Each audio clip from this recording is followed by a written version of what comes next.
In the city of Benin, under the weary rustle of mango leaves and the faded colors of old zinc rooftops, lived a boy named Ebuka, the first son in a family of 6 children. His father was a retired civil servant whose pension had gone missing in the labyrinth of Nigerian bureaucracy. His mother sold akara and pap by the roadside from dawn until the shadows of dusk swallowed the street. The Okafor family lived in a face-me-I-face-you apartment, 2 rooms shared among 8 souls. Water was fetched in buckets from a neighbor's well. Electricity came like a guest who was never sure of their invitation.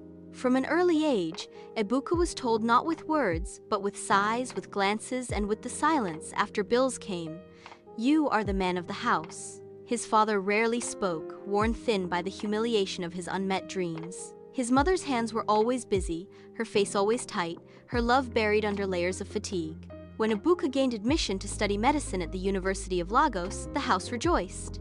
Neighbors came with plastic chairs and plates of rice. It felt like their poverty had finally borne fruit. His siblings looked at him with wide eyes, and he saw their hopes stacked like unpaid NEPA bills all resting on his shoulders.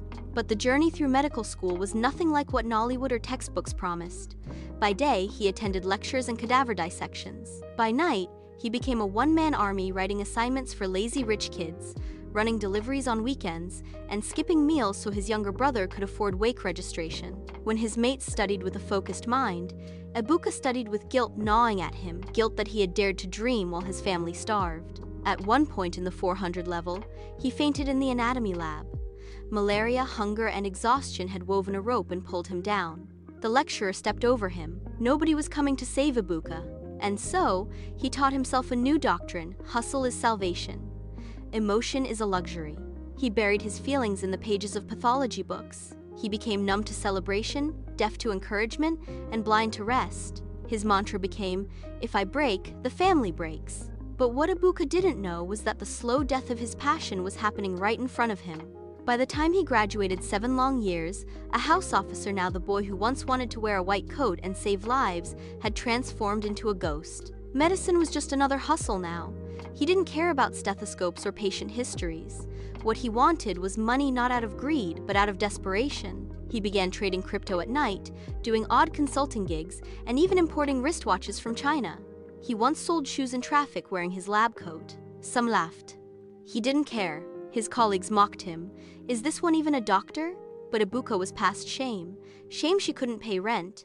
Pride couldn't feed his siblings. Eventually, he struck gold.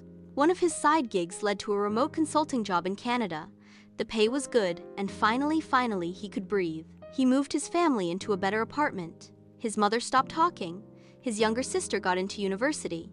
His father, now weak and old, started smiling again. People said he had made it, but Ebuka didn't feel it. He looked in the mirror and didn't recognize the man staring back. He had built a future but had lost his present. The years of surviving had dried up his joy. He couldn't laugh from his belly anymore. Love felt like fiction. Rest felt like betrayal. He still woke at 3 a.m. every day, even when there was nothing urgent to do.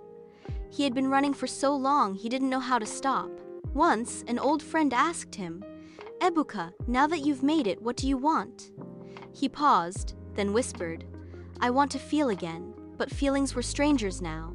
In many tribes across Africa, the first son is more than a child. He is a bridge between his father's unfulfilled hopes and his siblings' unborn dreams. But bridges crack too. This is not just Ebuka's story. It is the story of thousands of first sons and first daughters burdened with legacy, crushed by love, hardened by responsibility. It is the silent ache behind many success stories, the price of survival in homes where dreams are taxed by poverty. So, when you see a man like Ebuka always working, never resting, do not envy him too quickly. Behind every hustle is a history, and behind every first son, a cross.